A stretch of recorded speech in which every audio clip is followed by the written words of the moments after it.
Hi friends, Zoology Simplified channel competitive exams காக degree level zoology prepare பண்ணிட்டு இருக்கோம். PGTRB new syllabus ல இருந்து unit 8 evolutionary principle series பார்த்துட்டு இருக்கோம். இப்போ நம்ம பார்க்க போறது major events in the evolutionary time scale. Evolutionary time scale நம்ம previous வீடியோக்கள்ல 7 எராவா பிரிச்சிருக்கோம். அந்த 7 எரால மீசோசோயிக் 5வது எரா வரைக்கும் நம்ம previous வீடியோல பார்த்துட்டோம். இந்த வீடியோல நம்ம பார்க்க போறது 6th one சீனோசோயிக் எரா, 7வது சைக்கோசோயிக் எரா. இது ரெண்டும் தான் இந்த வீடியோல நம்ம பார்க்க போறோம். இந்த ஆர்டர் எரால எப்படி நம்ம ஆர்கானிசம்ஸ் ஞாபகம் வச்சுக்கிறது அப்படின்னா, நம்மளுக்கு ஃபைலாவோட ஆர்டர் தெரியும் இல்லையா? புரோட்டோசோவால ஆரம்பிச்சு எக்கினோடர்மேட்டா, ஆர்த்ரோபோடா அப்படி வரும்ல, அந்த ஆர்டர்லயே ஞாபகம் வச்சு பாருங்க. இன்வெர்டிபிரேட்ஸ் எல்லாமே புரோட்டிரோசோயிக் வரைக்கும் வந்துட்டே இருக்கும். பாலியோசோயிக்ல ஆம்பிபியன்ஸ் வர ஆரம்பிச்சிரும். மீசோசோயிக்ல ரெப்டைல்ஸ் பார்த்தோம். இப்போ நம்ம பார்க்க போறது ஜீனோசோயிக். அப்ப ஆம்பிபியன்ஸ், ரெப்டைல்ஸ் அண்ட் பேர்ட்ஸ் மீசோசோயிக்ல பார்த்தாச்சு. சீனோசோயிக்ல மேமல்ஸ் பத்தி தான் பார்க்க போறோம். மேமல்ஸ், மேனுமே சீனோசோயிக்ல வந்துருவோம். நான் ஏற்கனவே சொன்ன மாதிரி தான் பாலியோசோயிக் பழைய வாழ்க்கை, ancient life. Mesozoic middle life. Cenozoic இப்ப நம்ம பிரசன்ட்ல இருக்கிற ஒரு லைஃப். இந்த எரா எல்லாமே பீரியடாக வகுக்கலாம். அந்த பீரியட்ஸை இன்னும் குட்டி குட்டியா இப்போச்சஸா நம்ம டைவர்சிஃபை பண்ணலாம். இது எந்த எராலையுமே நம்ம இப்போச்சஸ் பார்த்திருக்கவே மாட்டோம். சீனோசோயிக் எரால மட்டும் இப்போச்சஸ் பார்ப்போம். அது ஈஸியா தான் இருக்கும். வாங்க பார்க்கலாம். சீனோசோயிக் எரா. சீனோசோயிக் எரான்றது உங்களுக்கு கிட்டத்தட்ட இப்ப இருக்கிற ஏஜ் மாதிரி தான், பிரசன்ட் ஏஜ் மாதிரி தான் இருக்கும்.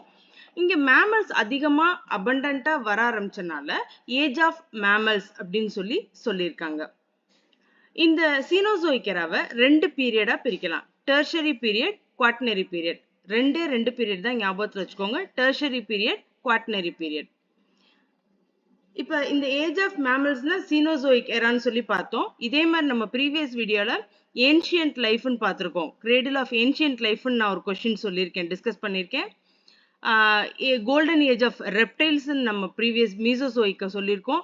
இந்த மாதிரி ப்ரீவியஸ் வீடியோல நிறைய ஒவ்வொரு எராவுக்கும் ஒவ்வொரு பீரியடுக்கும் வேற வேற வேர்டு நம்ம பார்த்திருக்கோம். கார்பனிஃபரஸ் பீரியட் பார்த்திருக்கோம். இது எல்லாத்தையுமே ரிவைஸ் பண்ணிக்கோங்க. உங்க நோட்ல எடுத்து தனியா கூட எழுதி வச்சுக்கோங்க. இதெல்லாம் முக்கியமான கேள்வி. ஸோ ஏஜ் ஆஃப் மேமல்ஸ் அப்படின்னு கேட்டா Cenozoic era. Tertiary period. Cenozoic எரால 2 பீரியட் பார்த்தோம். முதலாவதா இருக்குது டெர்ஷரி பீரியட். இந்த tertiary period full and full நிறைய புதுவிதமான மேமல்ஸ் வந்துகிட்டே இருக்கு. கிளைமேட் எப்படி இருக்கு அப்படின்னா, முதல்ல ரொம்ப வார்மா இருக்கும். அதுக்கப்புறம் கொஞ்சம் கொஞ்சமா ஆக ஆக கோல்ட் ஆயிடும். நீங்க அடுத்து குவாட்டர்னரில எல்லாம் பாத்தீங்கன்னா கிளேசியர்ஸ்னே ஆரம்பிச்சிடும். ஐஸ் ஃபார்ம் ஆகுறது, கிளேசியர் ஃபார்ம் ஆகுறது, பனி பாறைகள் உருவாகிறது எல்லாமே நெக்ஸ்ட் பீரியட்ல நடக்கும். பட் இந்த பீரியட்ல இருந்து வார்ம் டெம்பரேச்சர், சூடான ஒரு தட்பவெப்பத்துல இருந்து கூலான ஒரு தட்பவெப்பத்துக்கு மாறிட்டு இருக்கு. நிறைய மேமல்ஸ் வர ஆரம்பிச்சிச்சு.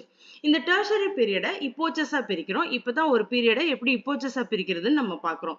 குட்டி குட்டி சேஞ்சஸ் நடந்திருக்கலாம் இந்த பூமியில, அல்லது ஒவ்வொரு மேமலும் எப்படி மாறுச்சுன்றத வச்சு இப்போச்சஸா பிரிச்சாங்க. இந்த டெர்ஷரி பீரியடை 5 இப்போச்சஸா பிரிக்கலாம். பாலியோசீன், இயோசீன், ஆலிகோசீன், மியோசீன், பிளியோசீன். இந்த CENEன்னு இருக்கு பாத்தீங்களா, ஒவ்வொரு இப்போச்சஸ்க்கு கடைசிலையும் அது எதை குறிக்குது அப்படின்னா இந்த சீனோசோயிக் எரா. அதனால பாலியோசீன், இயோசீன், ஆலிகோசீன், மியோசீன், பிளியோசீன். பாலியோசீன்ல என்ன இருக்கு அப்படின்னா நிறைய மேமல்ஸ் வர ஆரம்பிக்கும். பிளான்ட் வெரைட்டில பார்த்தா ஆஞ்சியோஸ்பெர்ம்ஸ் நிறைய வரும். நம்ம ஆனா ஜுவாலஜினால நம்ம மேமல்ஸ் தான் அதிகமா வருதுன்றத நம்ம பாக்குறோம். இயோசீன்ல என்ன அப்படின்னா மேமல்ஸ்லயே 2 விதமா இருக்காங்க.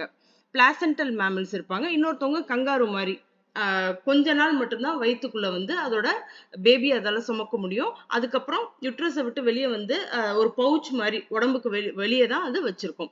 ஸோ இயோசின் பீரியட்ல தான் பிளாசென்டல் மேமல்ஸ் அதிகமா வந்தது. அதாவது ஒரு ஆஃப் ஸ்பிரிங் ஃபுல்லா டெவலப் ஆகுற வரைக்கும் யுட்ரஸ்லயே இருந்து பிளாசென்டாலாம் அதுக்கு ஹெல்ப் பண்றதுதான் பிளாசென்டல் மேமல்ஸ். இயோசின் பீரியட்ல தான் பிளாசென்டல் மேமல்ஸ் அதிகமா வந்தது. ரொம்ப அதிகமான அளவுல பேர்ட்ஸ் நிறைய இருந்தது. நிறைய விதமான பேர்ட்ஸ், பல்லு இல்லாத பேர்ட்ஸ், அன்டீத்டு பீக் மட்டும் வச்சிருக்கக்கூடிய பேர்ட்ஸ் நிறைய இருந்தது. பிளான்ட் வெரைட்டில பார்த்தா நிறைய பூ பூக்கும் தாவரங்கள் அதிகமா வர ஆரம்பிச்சிச்சு. ஆலிகோசீன்ல வந்து மூணாவது போச்சு. ஆலிகோசீன்ல ஆந்த்ரோபாய்டு ஏப்ஸ் வந்தது. ஆந்த்ரோபாய்டுனா குரங்கு வகை தான். பட் அதோட நடவடிக்கை எல்லாமே கொஞ்சம் மனுஷன் என்னென்ன பண்ணுவானோ அதெல்லாம் வந்துரும். அந்த மாதிரி கொஞ்சம் யோசிக்கக்கூடிய ஏப்ஸ் எல்லாம் வந்துருச்சு. யுதேரியன் மேமல்ஸ்னா பிளாசென்டல் தான். அது வந்து நிறைய வர ஆரம்பிச்சிருச்சு. ஹூஃப்ட் அனிமல்ஸ்னா என்னது? ஹார்ஸ், கவ்வு, இந்த மாதிரி கால்ல ஹூஃப் இருக்கிற அனிமல்ஸ், மான் வெரைட்டி, பன்றிகள், பிக்கு எல்லாமே வந்து வர ஆரம்பிச்சிருச்சு. மியோசின் நாலாவது ஈப்போச்ல நம்ம என்ன பார்க்குறோம் அப்படின்னா, ஹார்ஸே வந்து 3 toed ஹார்ஸ், அதோட காலில் 3 விரல்கள் இருக்கு. 3 toed ஹார்ஸ் இருக்கு. அதோட சேர்த்து பிரைமேட்ஸும் நம்ம நிறைய பார்க்குறோம். பிரைமேட்ஸ்ன்றது இந்த குரங்கு வகைகளே நான் சொன்னேன் இல்லையா, நல்ல தன்னோட வேலைகளை செய்யற மாதிரி, பழங்களை பறிச்சு உண்ற மாதிரி பிரைமேட்ஸ் வர ஆரம்பிச்சிருச்சு. பிளியோசின்ல தான் நம்ம பார்த்தோம்னா ஃபர்ஸ்ட் மேன் லைக் ஃபார்ம் வந்தது. 2 காலால நடக்கக்கூடிய உயிரினங்கள் வருது. அதே மாதிரி ஹார்ஸும் வந்து 3 டோல இருந்து அது அடாப்டேஷன் ஆகி 1 டோக்கு மாறிடுச்சு. நம்ம இப்ப பாக்குற 1 டோ ஹார்ஸ் வந்து வந்திருக்கு. ஹூஃப் மட்டும் இருக்கிற ஹார்ஸ் மாதிரி வந்துருச்சு. இதோட இந்த டெர்ஷரி பீரியட் எப்ப முடியும் அப்படின்னா, ஒரு ஐஸ் ஏஜ் ஆரம்பிச்சிடும். அதாவது ஒரு கிளேசியேஷன் ஆரம்பிக்கும். ஒரு பனிப்பாறை உருவாக ஆரம்பிக்கையில நிறைய மேமல்ஸ் எக்ஸ்டிங்க்ட் ஆகுது. நிறைய புது மேமல்ஸ் அதை தன்னைத்தானே அடாப்ட் பண்ணிக்கிறது.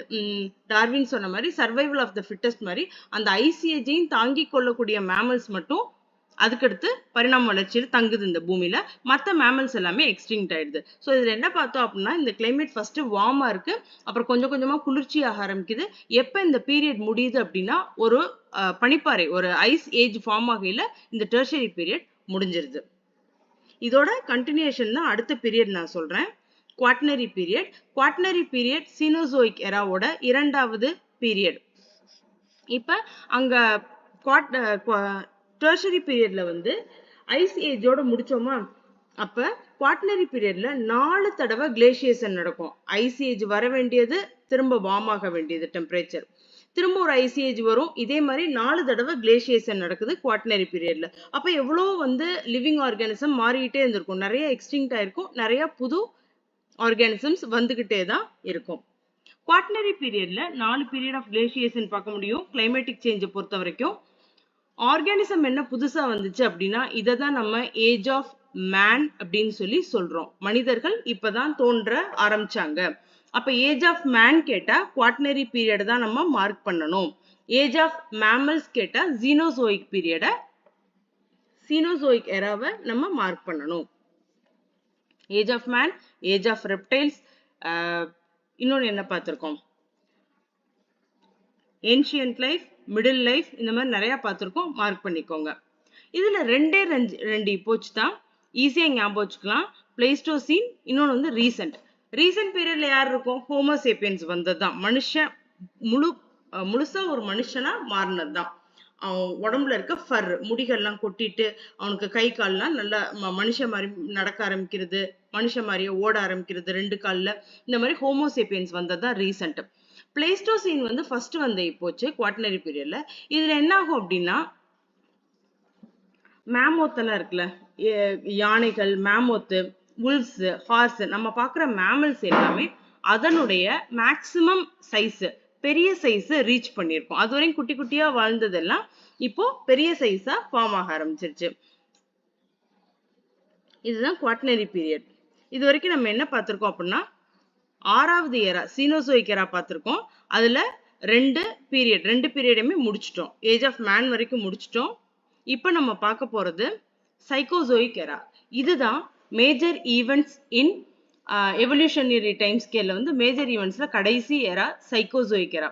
பேரை பார்த்தோன்னே நீங்க எழுதிடலாம். சைக்கோசோயிக் அப்படின்னா சைக்கலாஜிக்கலா டெவலப் ஆயிருக்கும். சைக்கலாஜிக்கல் லைஃப், சைக்கலாஜிக்கலா நம்ம டெவலப் ஆயிருக்கும். அதனால இதை என்ன ஏஜ்னு சொல்றோம் அப்படின்னா, age of mental evolution. Cenozoic வந்து age of mammals, Psychozoic era வந்து ஏஜ் ஆஃப் மென்டல் எவல்யூஷன். இது பேரை பார்த்தோன்னே நீங்க எழுதிடலாம். அப்ப இங்க என்ன இருக்கும் அப்படின்னா, ஃபுல்லா நம்ம ஒரு ஊரா வாழ ஆரம்பிக்கிறோம். ஒருத்தரோட ஒருத்தர் இசைஞ்சு வாழ ஆரம்பிக்கிறோம். நம்மளுக்கு நிறைய மென்டல், மனித மூளையின் வளர்ச்சி, நிறைய கண்டுபிடிப்புகள் இந்த இதுல நடந்திருக்கும். இந்த ஏஜ் வந்து சைக்கோசோயிக் எரா வந்து கல்ச்சுரல் எவல்யூஷன் ஆஃப் மேன் அப்படின்னு சொல்றாங்க. இதுதான் இப்போ வரைக்கும் பிரசன்ட் ஏஜ் வரைக்கும் நம்ம வாழ்ந்துட்டு இருக்குது.